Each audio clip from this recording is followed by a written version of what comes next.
अपना विषय चल रहा था प्रश्नोत्तर व्यक्तमालिका के माध्यम से हम सभी सुन रहे थे।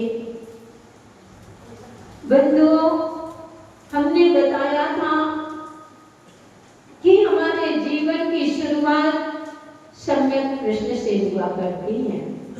अगर आपके जीवन में सम्यक प्रश्न उठना शुरू हो जाए तब समझना कि आपके जीवन की शुरुआत हो गई। मात्र आप धन पैसा कमाने लगे और सोचो मेरी जिंदगी की शुरुआत हो गई, तो बंधु ये जिंदगी की शुरुआत नहीं, ये 4 गति 84 लाख योनि की शुरुआत है। अगर संसार से पार होना है तो आपको अपने जीवन में सम्यक प्रश्न को उठाना जरूरी है। कम से कम इतना पुण्य मानिए, बहुत अपने आप को पुण्यशाली समझिए कि मेरे जीवन में मेरे अंदर इतनी योग्यता नहीं, इतनी क्षमता नहीं है कि हम अपने जीवन में स्वाध्याय नहीं है कि हम अपने जीवन में प्रश्न मेरे जीवन से उठे। लेकिन कोई बात नहीं, अगर प्रश्न नहीं बनते हैं करते तो कम से कम वह जिनवाणी माँ कितना तुम्हारा हित चाहती है, गुरु आपके लिए कितना अच्छा सोचते हैं। बंधु, जिसका कोई पार नहीं, गुरु की कितनी कृपा दृष्टि, और वह जिनवाणी माँ कहती है कोई बात नहीं मेरे लाल, अगर तुमसे प्रश्न नहीं बनते तो मैं तुमको प्रश्न देती हूँ, कम से कम समझने का प्रयास तो करो। तो प्रश्न किया था, कितनी गाथा हुई थी? 10 हो गई थी, 11। तो 11वीं कारिका में होना है 10 10वीं कारिका में आचार्य महाराज यहाँ कह रहे थे, प्रश्न कर रहे थे। सुनो, उन्होंने कौन सा प्रश्न किया? उन्होंने प्रश्न किया जीवन क्या है? अब बताओ, कौन बताएगा कि जीवन क्या है? बताओगे? कौन है? इतने पुरुष वर्ग को कोई बता सकते हैं कि जीवन क्या है? लड्डू, तुम बताओगे जीवन क्या है? जब तक सांस चलती है जीवन चलता है, और जीवन में पुरुषार्थ करते हैं। बोलिए, पुरुषार्थ अलग चीज है। जीवन क्या है? कैसा जीवन जीना? किस तरह से जीवन जीना? पारस, तुम बताओगे कैसा जीवन जीना है? ठीक, भैया आप बताओ कैसा जीवन जीना? जीवन है पानी की जीवन है पानी पीना, कैसा जीवन जीना? लेकिन उसको अंग कर रहे हो कि नहीं? हमने प्रश्न किया, देखो कितने ज्ञानी आत्मा बैठी है। मैंने प्रश्न किया जीवन क्या है? वे कहते हैं जीवन है पानी की बूंद। फिर भी जीवन है पानी की बूंद, या निश्चित है कि जीवन उस पानी की बुलबुले के समान है कि जिस प्रकार से उस पानी का जो बुलबुला होता है, भरोसा नहीं कि कब समाप्त हो जाए। जीवन उस घड़ी के समान है, जिस प्रकार से वह घड़ी चलती तो है, घड़ी टिक टिक तो कर रही है, लेकिन घड़ी टिक नहीं पाती है। जीवन तुम्हारा जवाब दे रहे, कभी मैं इसका जवाब नहीं दे रही। आपने कहा ना जीवन है पानी की, तुमने हमको प्रश्न कर दिया तो हम उसका उत्तर दे रहे हैं। तो जीवन उस उड़ती हुई पतंग के समान है, कब कट जाए, कब घटना दुर्घटना हो जाए, कोई भरोसा नहीं। तो यहाँ कहा प्रश्न किया है कि जीवन क्या है? तो यहाँ आचार्य महाराज कहते हैं आत्मविशुद्धि ही जीवन है। यानी जितनी आपके जीवन में आती जाती श्वास है, उन श्वासों में अपनी विशुद्धि बढ़ाइए, अपने विचारों को अच्छा रखिए। कोई आपके साथ कितना भी बुरा करता है, उस बुरे पर नजर मत डालो, क्योंकि जिंदगी दोबारा मिलने वाली नहीं। कर्म तो नहीं छोड़ा तीर्थंकरों को, कर्म नहीं छोड़ना पड़े। बड़े बड़े सखियों को तुम किस दोस्त किस खेत की मूली हो, इसलिए आचार्य महाराज कह रहे हैं निष्कलंक अर्थात आत्मविशुद्धि के साथ जीवन जीना चाहिए। ऐसा जीवन जियो कि तुम्हारे ऊपर कोई उंगली ना उठाए। अपने घर में लेते हो, भले ही घर की सूखी दाल रोटी खा लेना, वह अच्छा है, लेकिन कलंकित जीवन जीना अच्छा नहीं। याद करो, तुम जैन कुल में जन्म लेकर के भी कैसा जीवन जी रहे हो। आज रात्रि में भोजन चल रहा है, भादों का महीना चल रहा है, पर्युषण पर्व आ रहे हैं, लगने वाले हैं। तुम्हारी भाषा में पर्युषण पर लगने वाले, कहाँ लगना है? मंदिर में लगना है। पर्युषण पर्व कहाँ लगेंगे? अरुण भैया कहाँ लग रहे हैं पर्युषण पर्व?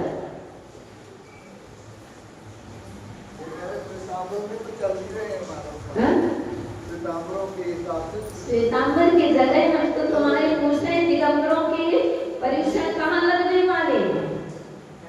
मंदिर में। मंदिर में लगे 10 दिन दिखाएगा जय जय नाथ परम गुरु, ऐसे होगा। पांचों मेरो हसी जन राम सर्वगत माझी तुकारम प्रणाम। बस अभी सुनाएगा 10 मिनट कहाँ लगना है? बैठ जाओ। मंदिर में लगता है ना, मंदिर में क्या लगना बंधु? यहाँ कह रहे जीवन क्या है? आत्मविशुद्धि। यदि वह पर्युषण पर्व मंदिरों में नहीं लगते, घरों में नहीं लगते, दुकानों में नहीं लगते, अगर पर्युषण पर्व लगते हैं तुम्हारी आत्मविशुद्धि के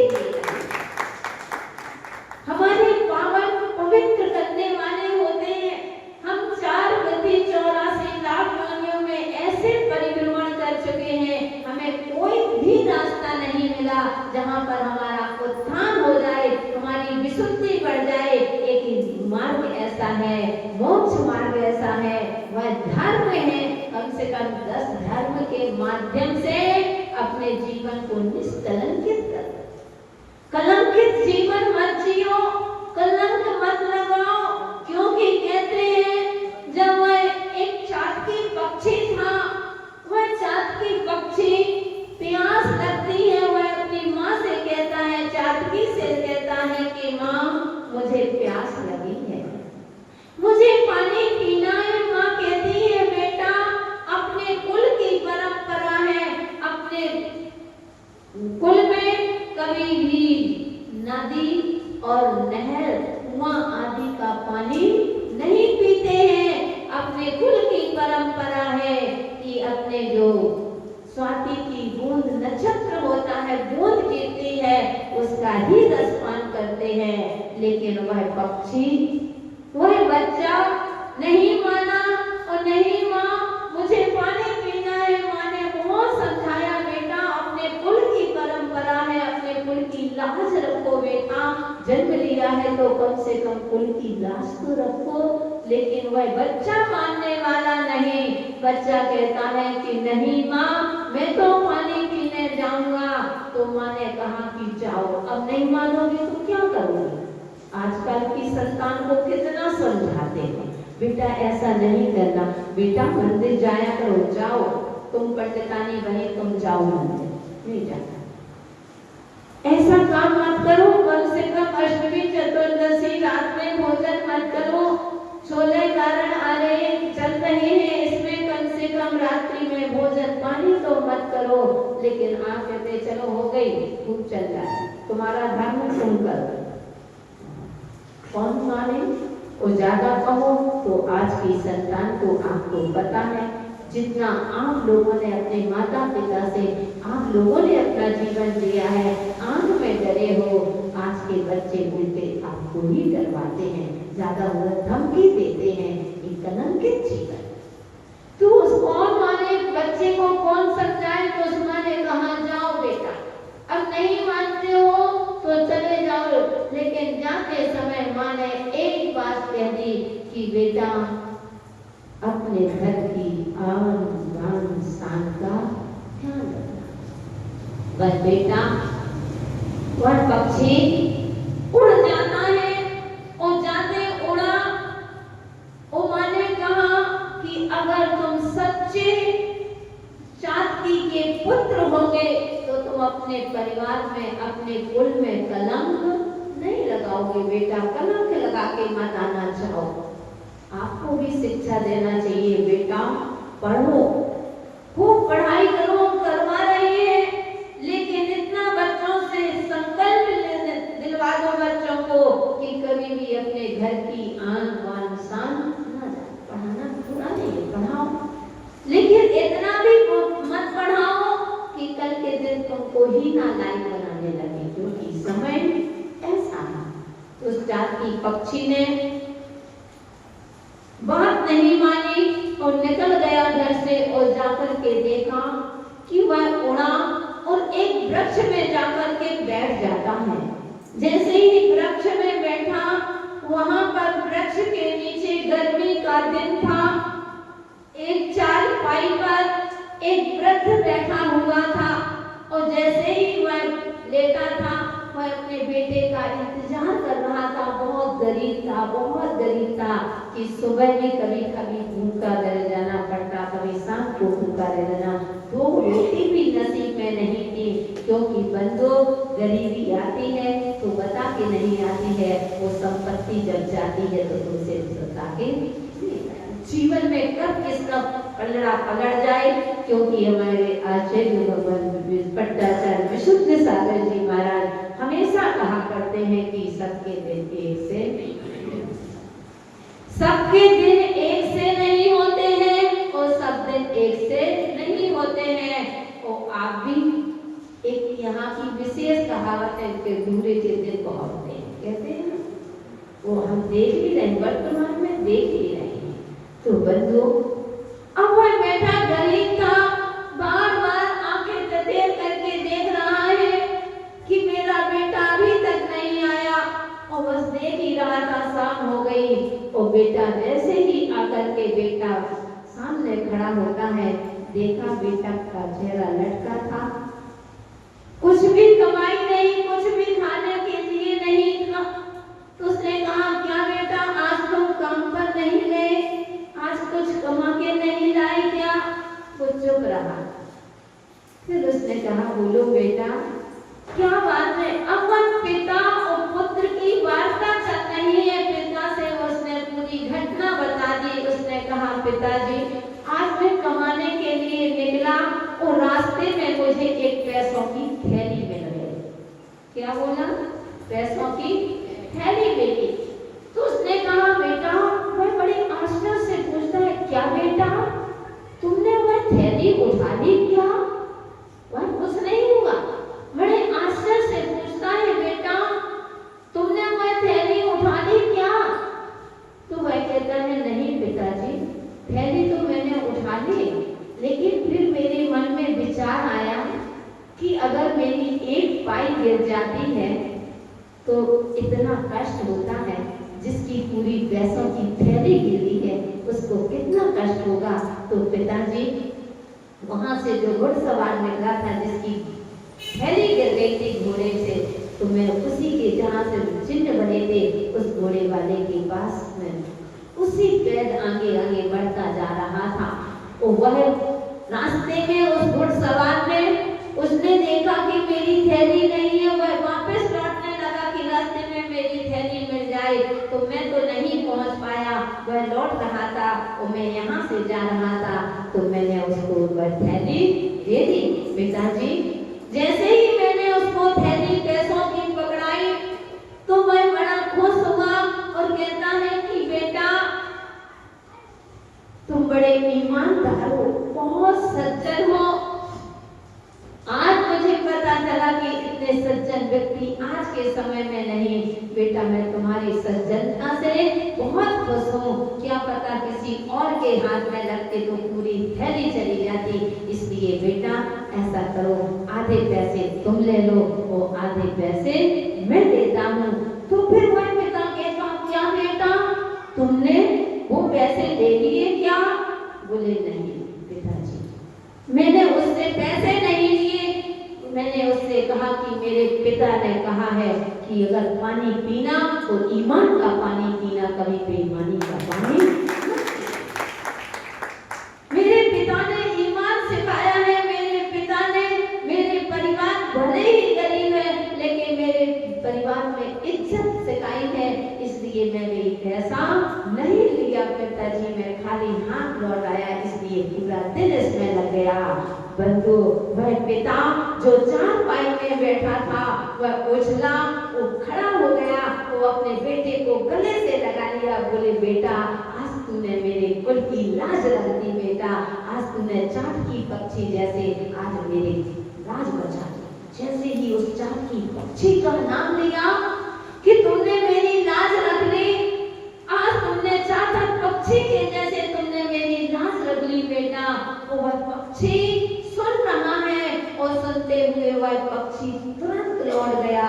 जैसे कि मेरी चर्चा, मेरे कुल की चर्चा मध्य लोक में हो रही है, मनुष्य लोग मेरे कुल की चर्चा कर रहे हैं, मैं कितने बड़े कुल का हूँ। इसलिए वह वापस चला गया और जैसे ही वापस जाता है वह माँ से कहता है माँ मैं आ गया। माँ कहती है बेटा क्या तुमने पानी पी लिया क्या? पानी पी कर के आया, प्यास बुझा कर के आया? तो उसने पूरी वार्तालाप सुना दी। बोले माँ मुझे क्षमा करना, मुझे पता नहीं था कि मैं इतने ऊंचे कुल में हूँ कि जिसकी चर्चा भले ही पक्षी हूँ तो क्या हुआ, मध्य लोक में मेरी चर्चा होती है। इसलिए मैंने कहा प्राण दे दूंगा, लेकिन मैं नाली, नहर, समुद्र आदि का पानी नहीं पीऊंगा। वह चाट की खुश हो जाती है। पुण्यशालियों आपको थोड़ा सा चिंतन करना है। आज हम जैन कुल में जन्म ले रहे हैं, आज हम भगवान अरिहंत की पगड़ी पहने हुए हैं और कहाँ पर हमारी चर्या जा रही है, कहाँ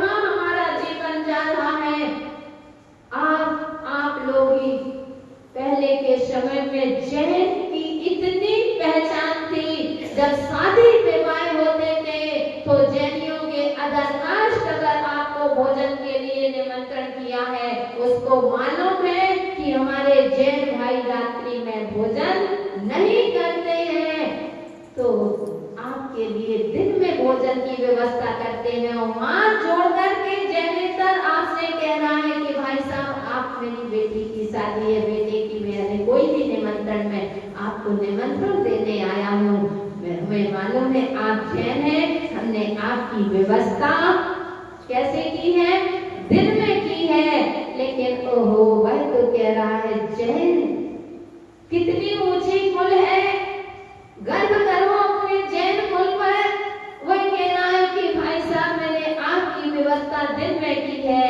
और हमारे भाई साहब कहते हैं कि सब चलता है, सब चलता है। रात्रि में भोजन ढाबा में बैठ करके भोजन हो रहे हैं। कभी आप मंदिर यहाँ से कहते हैं आपका अचानक कहीं जाना होता है, ट्रांसफर होता है, आपका अचानक कहीं किसी रिश्तेदारों के यहाँ जाना होता है और सर्विस के लिए अगर जाते हो कभी तो ये तो पूछते हो वहाँ कि भोजनशाला है कि नहीं, आसपास में होटल है कि नहीं। अगर आप किसी काम से गए हो, आपका सीजन चल रहा है, कोई आप बिजनेस के लिए अनुमान उठाने के लिए खरीदी के लिए जाते हो, अगर भोजनशाला भोजन होटलें अगर 10 किलोमीटर है तो आप 10 किलोमीटर गाड़ी करके, ऑटो करके, ट्रेन में जैसे भी सुविधा हो तो आप 10 किलोमीटर आप भोजन करने उस होटल में जाते हो। लेकिन कभी पूछा कि हमारा जैन मंदिर है? पूछते हो जैन मंदिर है?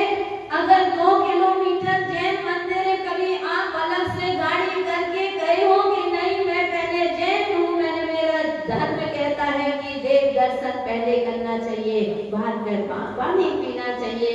कभी जाते हो? सच बताना, बताओ। 1 किलोमीटर 2 किलोमीटर दूर मंदिर है तो उसमें आपके पास समय नहीं है।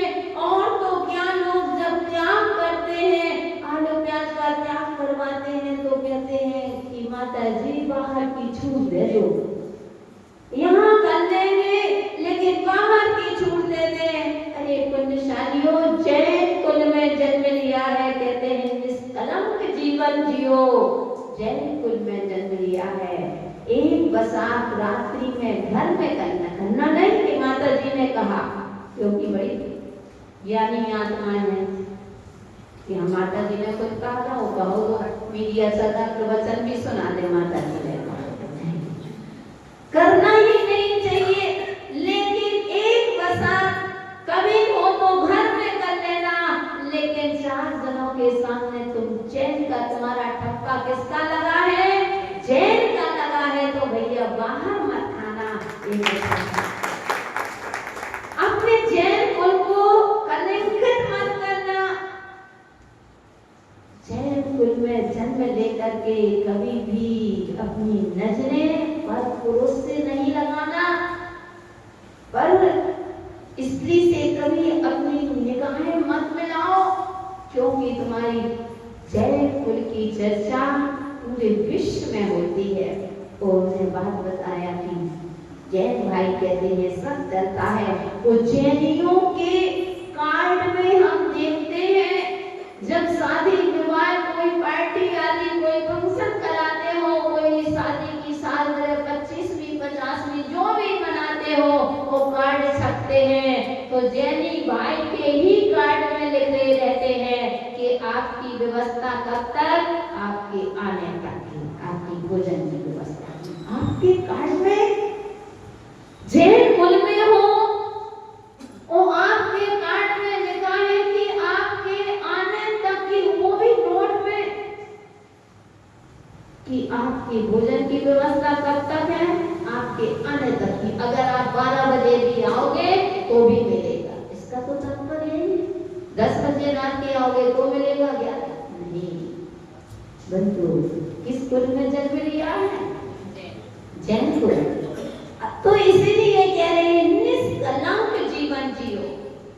कभी भी बहने मेरी बात सुनो, कभी भी आपके माता पिता पढ़ाते हैं, आपके माता पिता के चाहोगे, अगर आप उन सपनों को, उन कर्ज को चुकाना चाहोगे, तो माता पिता के कर्ज को आप जिंदगी लगा दोगे। इस शरीर की कहते हैं इसकी चमड़ी बना करके भी उनको जूता पहना दोगे, तो भी तुम माता पिता के, माँ के दूध के कर्ज को कभी चुका नहीं सकते हो। अगर चुका सकते हो तो एक बात पर चुका सकते हो कि कभी भी हम अदर कास्ट में शादी नहीं करेंगे। हम अपने माता पिता के स्वप्न को पूरा करेंगे। कैसे गरीबी अवस्था से पूछो उस पिता से कैसे पढ़ाई करवाते हैं। पहले के समय में 25,000 न लगे होंगे, वो पूरी पढ़ाई जिंदगी निकल गई है। वो आज माता पिता 25,000 रुपए तुम्हें एक महीने के देते हैं, लाखों लाखों रुपए देते हैं। उससे पूछो दिन भर कैसे उतनी समाज में अपनी इमेज बनाई है। वो आप लोगों ने अगर अदर कास्ट में गए तो माँ का चेहरा, पिता का चेहरा तो क्या कहे, किसको कहे, बेटी है बेटा है किसके लिए कहे।